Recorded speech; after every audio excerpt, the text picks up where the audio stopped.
ইসলামের অভেদ ভাব এ নিয়ে সংস্কৃতি বাংলার আলোচনা। এই আলোচনা ঘিরে বাংলা একাডেমির সৈয়দ ওয়ালিউল্লাহ সভাগৃহ হয়ে উঠেছিল ইসলামের নানা তরিকা ও পন্থার আলেম ও চিন্তকদের মিলন কেন্দ্র।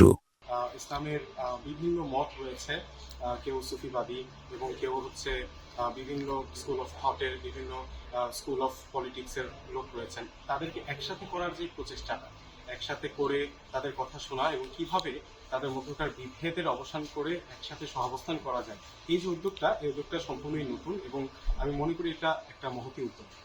ইসলামের মর্মবাণীর দিকে সবার মনোযোগ আকর্ষণ করেন তারা।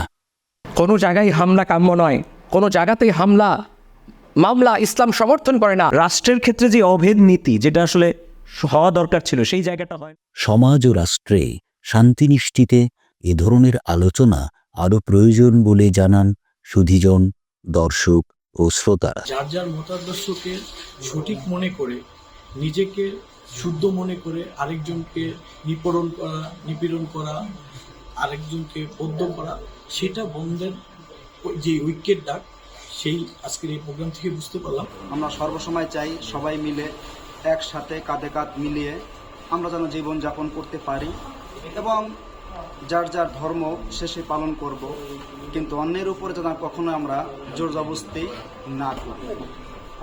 মত থাকবেই, আমার মতের বিরুদ্ধে অন্য কেউ থাকবে, আর যখন আমার মতের সে যখন তার সাথে আমার সাথে মিল হবে না, আমরা চাবো যাতে তার উপরে কখনোই আমরা জোর জবরদস্তি না করি, তার উপরে কখনোই আমরা কোনোভাবে আক্রমণ না করি। পৃথিবীর শুরু থেকেই ভেদাভেদ আছে, ভেদাভেদ থাকবে, আর এই ভেদাভেদকে সঠিক পথে নির্দেশনা দেওয়ার জন্য, সঠিক পথে চালানোর জন্য একমাত্র যুগে যুগে নবী ও রসুল মহামানবদের আগমন। তাই আমরা চাই আমরা যেন সকলেই মিলেমিশে কাঁধে কাঁধ মিলিয়ে জীবনযাপন করতে পারি।